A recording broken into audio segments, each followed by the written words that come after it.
Welcome back to All Elite Spotlight. I am TNT, here to go over a quick review of tonight's AEW Dynamite. And it looks like MJF got the last laugh. He certainly got the last laugh tonight. We got a surprise main event. So a total of 3 world title matches tonight. The men's world title, the women's world title, and the trios world title, which came as a bit of a surprise and led to MJF going off to his usual shenanigans. So big matchups, big night, another great Wednesday night of Dynamite action for all of us here who enjoy good pro wrestling. So the night started off with a video package just highlighting the upcoming fight with between MJF and Kevin Knight. So going over basically what happened in Collision and Kevin Knight's challenge on Saturday to MJF, and MJF not only accepting but putting the AEW World Championship on the line. So we right off the bat, after the video package, of course, go to our opening match, a singles match for the AEW World Title, and we've got Kevin the Jet Knight against MJF. So crowd was definitely behind MJF to start the match. A fair amount of booing for Kevin Knight, and it almost started to seem like we were going to have the fans make a switch on who was the heel and who was the face. Kevin Knight during the entrance actually starting to embrace the heel role and was actually saying that he wanted the noise, but through classic MJF heavy heel work throughout the match, doing what MJF does, underhanded tactics, the whole thing. The fans actually started to get more behind Kevin Knight, in part also due to his high-flying ability and just ways of being able to wow the crowd with his athleticism. So early on, Kevin Knight made the mistake of going for a UFO splash that caused him a rib injury that MJF targeted and worked on throughout the match. So right there, you can tell not a built-in excuse, but now there was a reason for Kevin Knight to struggle and not come out victorious. It was still a great match. Kevin Knight really put on a show. So did MJF, of course. I thought they worked really well together. Some good chemistry, was able to get the crowd where they wanted them. So, my kudos to both of those guys. They did a great job in there. One highlight of the match, for me at least, was when Kevin Knight did a running, he ran in the ring, hit the ropes, dove over the ropes and hit MJF, who was on the floor. He hit him with a clothesline. So from inside the ring to outside, leaping over the top rope, just looked really good. And he hit it perfectly. He also did a coast to coast while MJF was tied up in the Tree of Woe in the corner. But really just good back and forth match, good storytelling, MJF working a body part. So all in all, solid match. Went about 20 minutes. In the beginning, Excalibur mentioned that it was going to be commercial free, but then I guess he had to correct himself and said there would be limited commercials, which there was only one break. No big deal. I think it was one of those quick 90-second breaks, but no harm, no foul. Great match. Great way to start off the night with a World Championship match with MJF defending, which you don't see often, especially on television. So great start to Dynamite. The match ended classic MJF fashion, right? Kevin Knight goes for the UFO splash, but MJF kicks the ref, Bryce, into the ropes, and he gets hit with it. But now the ref is, out of commission. Kevin Knight goes for the count. The fans count way past the 3 count. So Kevin Knight, he goes up for a second UFO attempt. And of course, this time, JF is able to counter, brings the knees up. Then Kevin Knight rolls towards the outside of the ring. He's on the apron. MJF sets him up for the heat seeker. Bam, hits it. 3 count, match over. We have a successful title defense. MJF then proceeds to toss the ref out of the ring, puts on his Dynamite Diamond ring and is about to let Kevin Knight have it when Hangman comes out on stage, causes a distraction, doesn't go to the ring himself, but then pops Speedball behind MJF, and he hits him with a kick, super kick.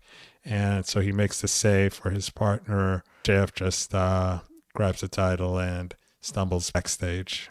So after that title match, we go to a tag team match. We have Orange Cassidy teaming up with Darby Allin, going against the team of the Dogs, which are made up by Gabe Kidd and Clark Connors. And so they've had a feud going for a while now, as we've all noticed. The Dogs have been targeting Darby Allin and, did the whole thing, dragging him in a body bag in the desert. And while they've been fighting with Orange Cassidy and Orange Cassidy's partners of the conglomeration, or Orange Cassidy on his own at times, Orange Cassidy's been taking up the fight for Darby Allin, and Darby would usually pop in from the crowd and take away Clark Connors or attack Gabe Kidd, what have you. So finally, this is the first time that we've seen Darby back in the ring with Gabe Kidd and either or Clark Connors, and here he is teamed up with Orange Cassidy to take them on. It's from the very start of the match. So Orange Cassidy and Darby come out first. Then the Dogs are coming out, and Orange Cassidy and Darby decide, they're not going to wait for them to come to the ring. They meet them. All-out brawl ensues. The pre-match brawl ends with Orange Cassidy getting a spear from Clark Connors through the timekeeper's table. So back in the ring is Darby Allin and Gabe Kidd. The match officially starts. So Darby Allin's basically going 2-on-1 for the beginning of the match.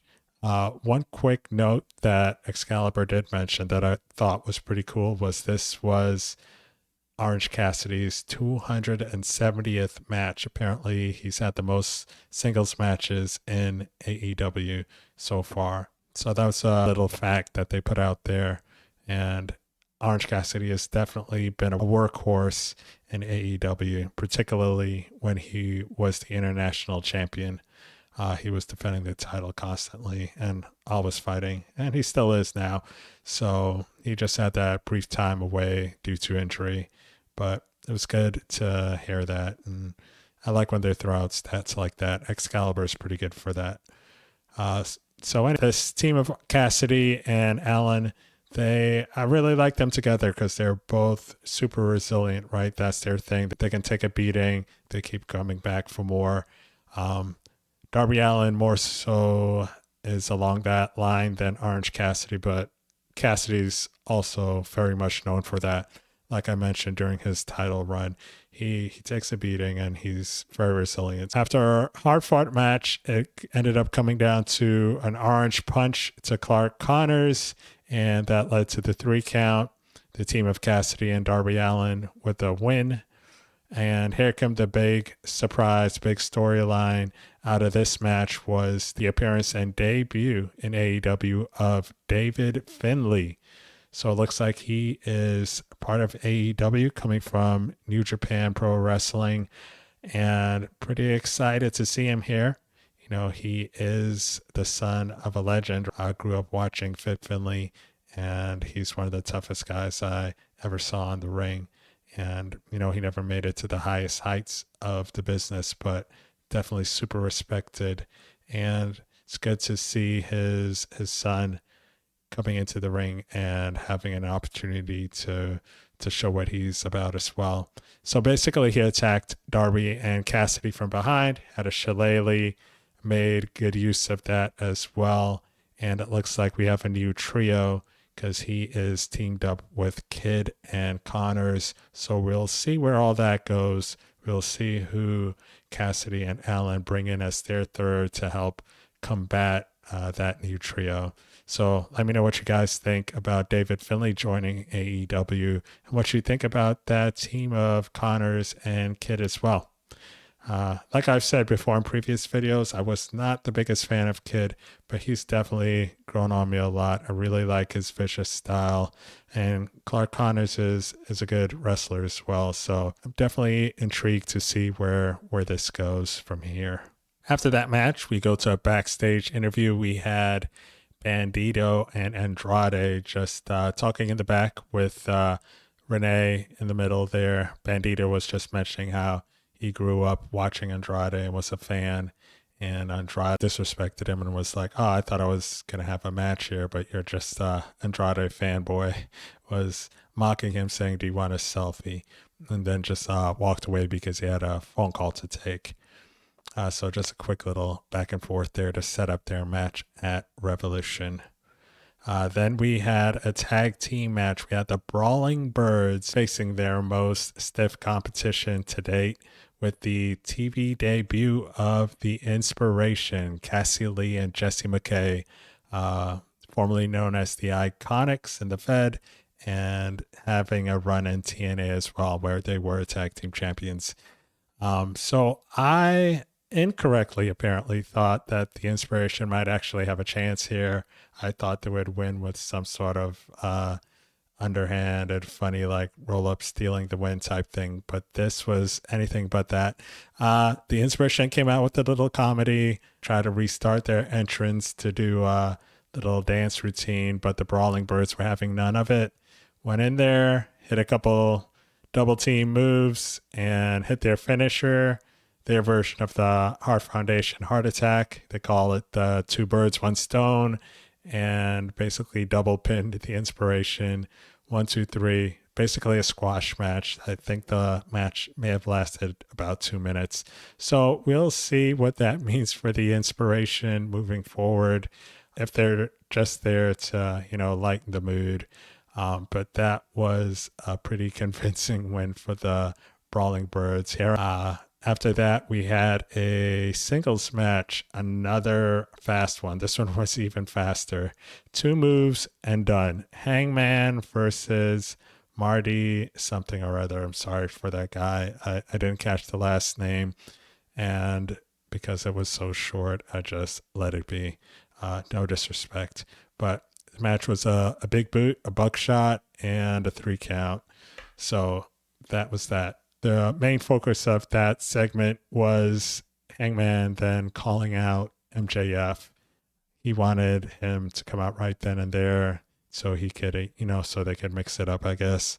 MJF did come out and, ran his mouth a little bit, but really was serving as only a distraction because from behind came the Don Callis family, specifically Kyle Fletcher, Okada, and Mark Davis. They attacked Hangman from behind. Eventually, Jet Speed was able to make the save. They came out with chairs. And following that, Don Callis himself came out, followed closely behind by Lance Archer. And he went on to proceed, Don Callis, that is, speaking about how at Collision, Jet Speed were saying basically that they wanted to challenge for Okada's title as well as Fletcher's, so the TNT and the international title.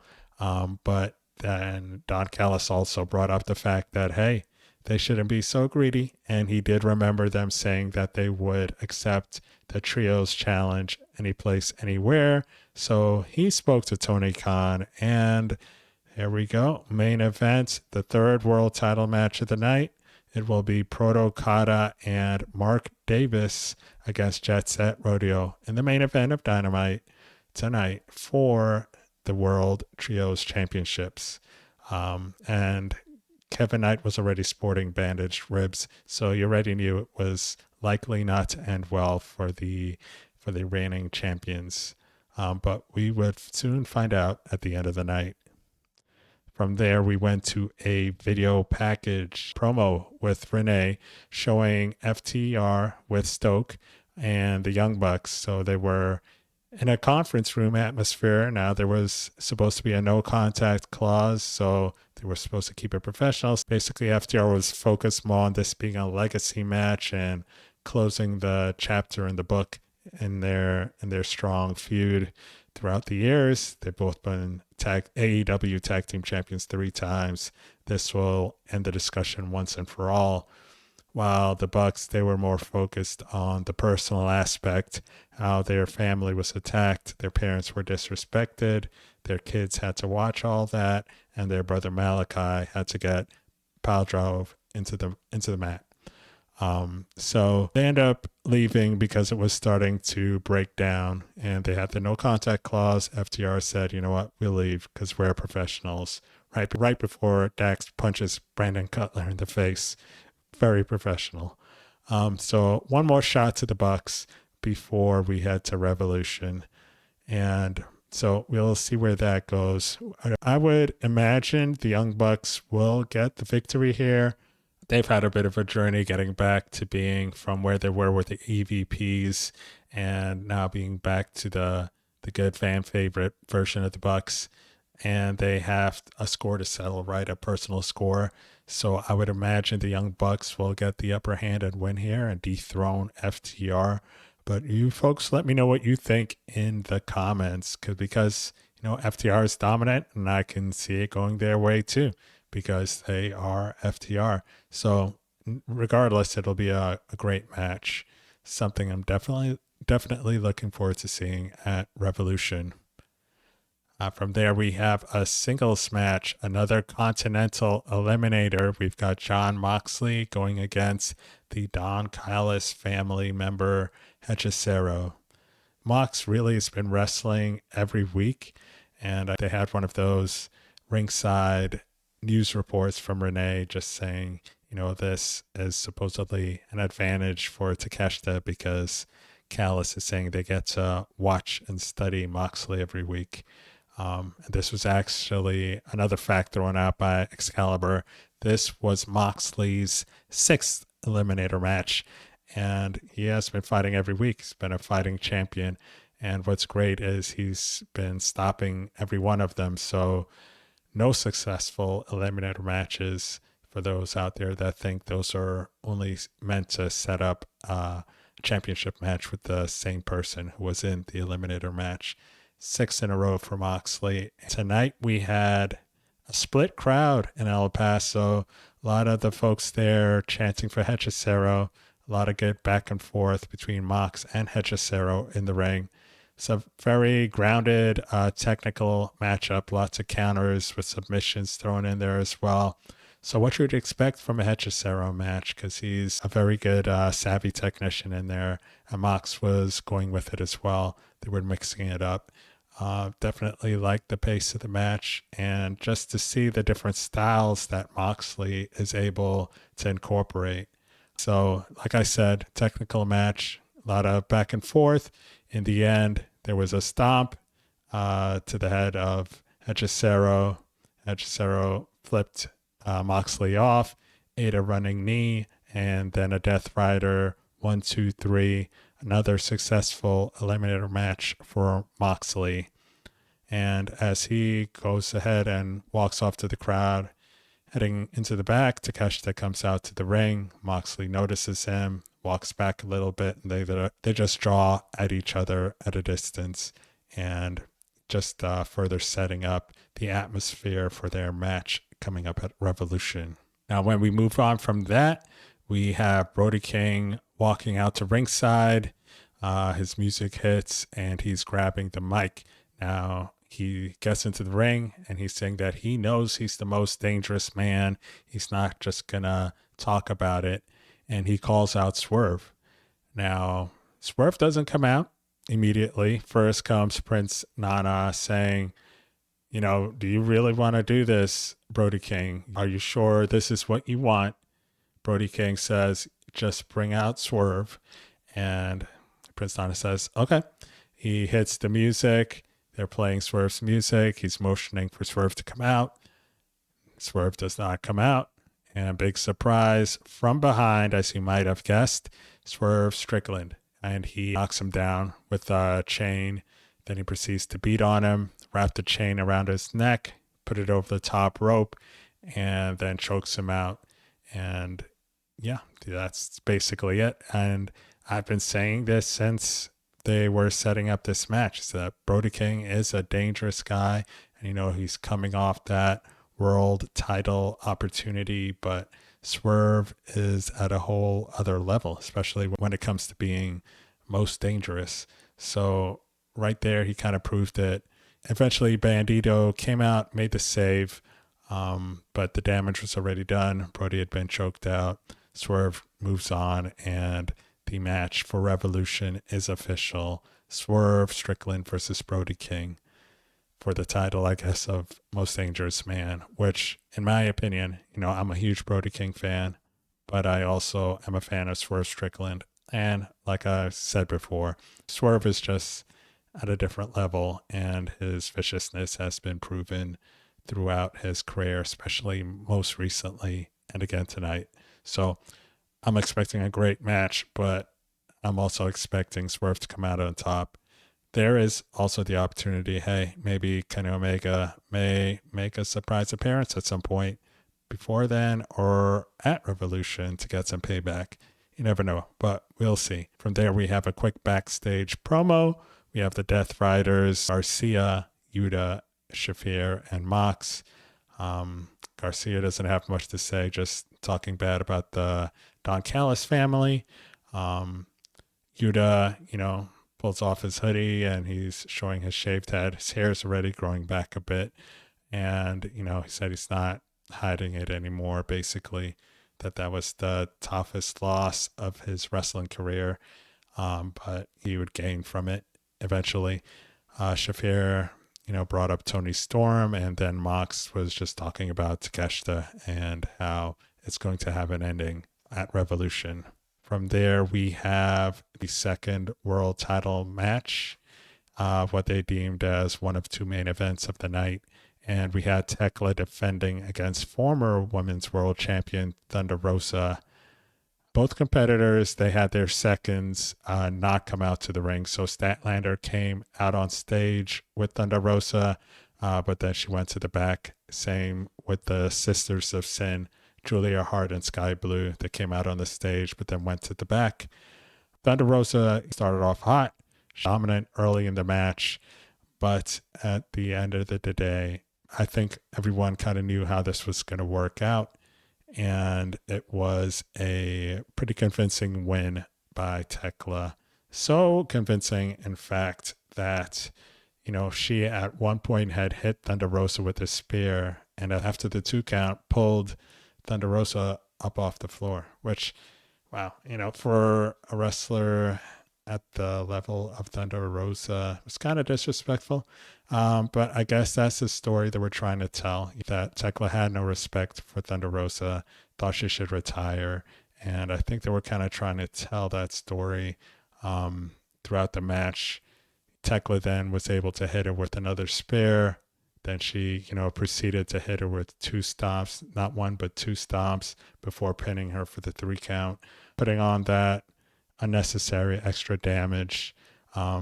There was at least one moment after that first spear where Thekla pulled Rosa up off the floor in the middle of the pin, where Thunder hit her finisher, that Fire Thunder Driver, but Thekla did kick out.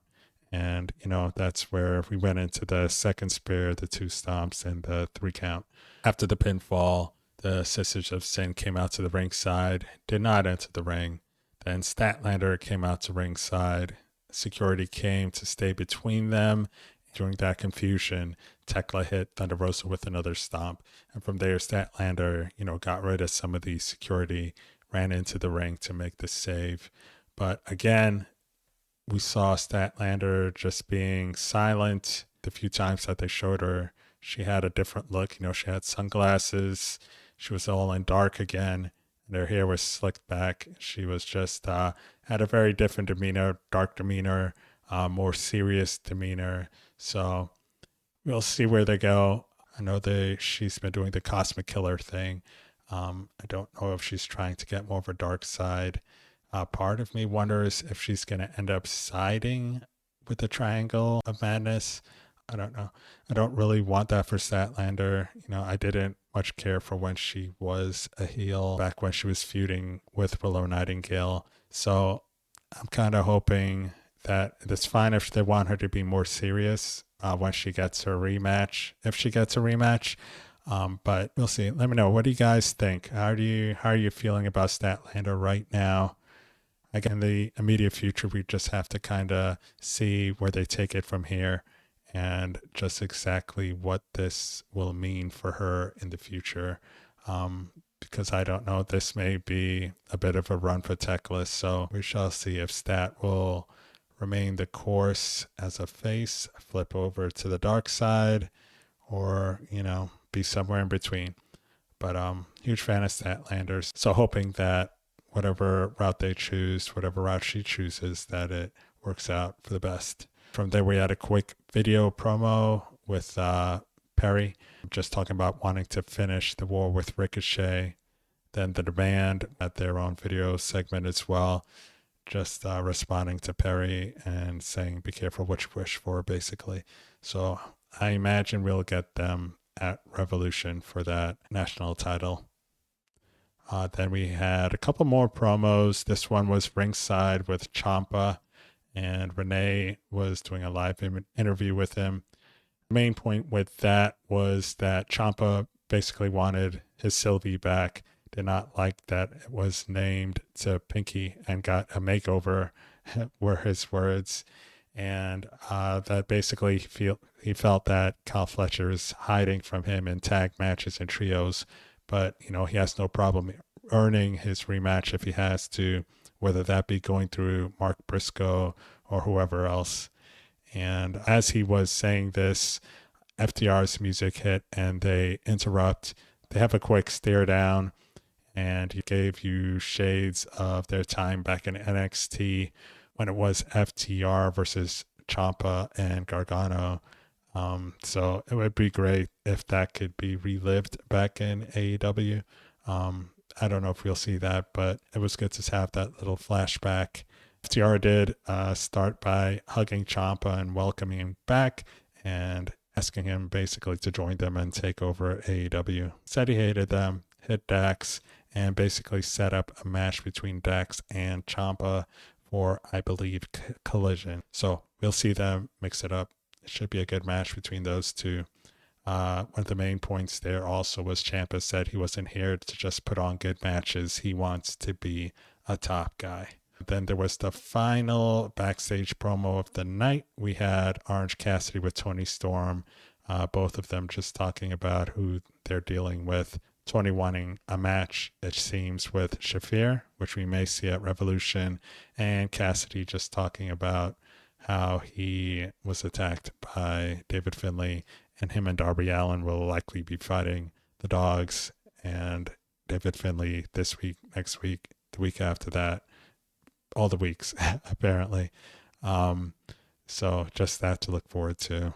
And then finally, the main event is the Trios tag match for the World Trios titles.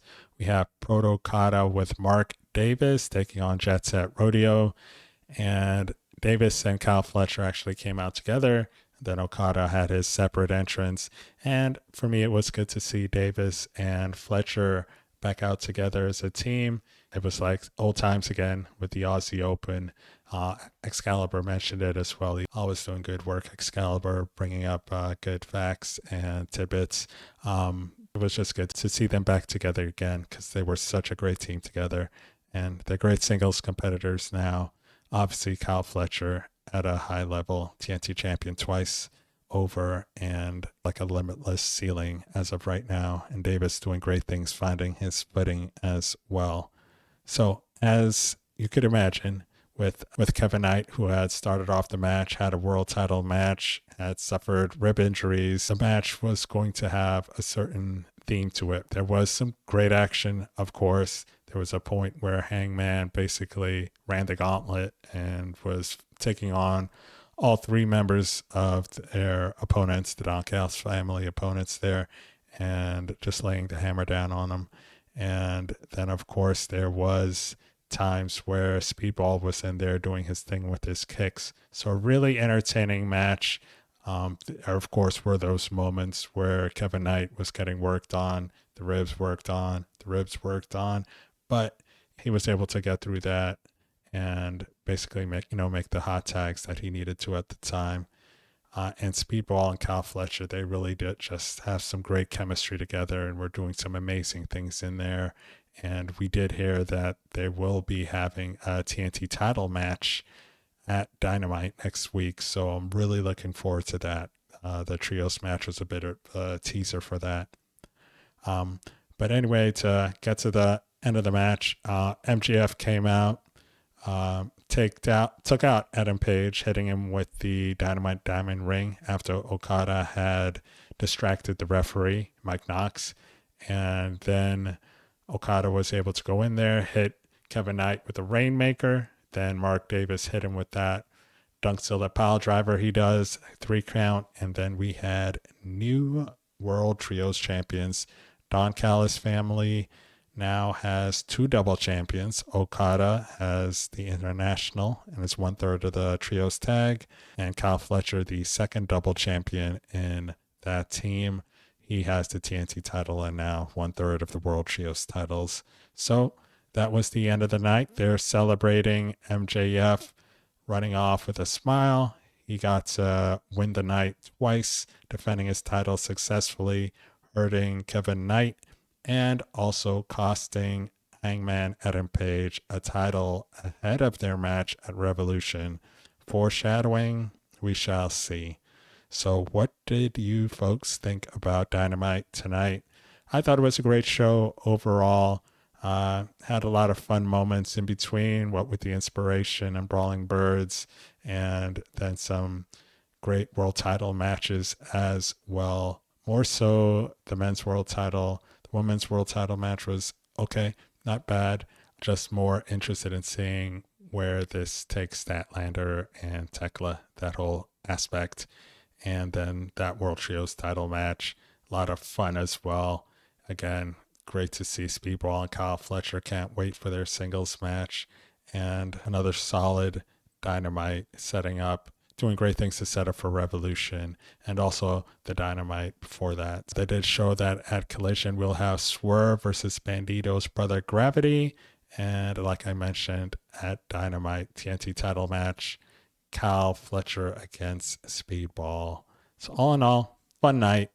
Hope you all had fun watching it too. Feel free to drop your comments and talk to me about what you think will happen in the upcoming week or two before Revolution. Let me know what you thought about tonight's set of matches, tonight's storyline advances. How do you feel about AEW in all? Thank you again for all of you who've subscribed. If you haven't subscribed, please do like, share, comment, all that good stuff. I'd love to talk with you about wrestling, since this is what we all love and what we're all here for. But thank you again for watching. Have a great rest of your day or night whenever you're watching this. And thank you. I will be talking to you soon.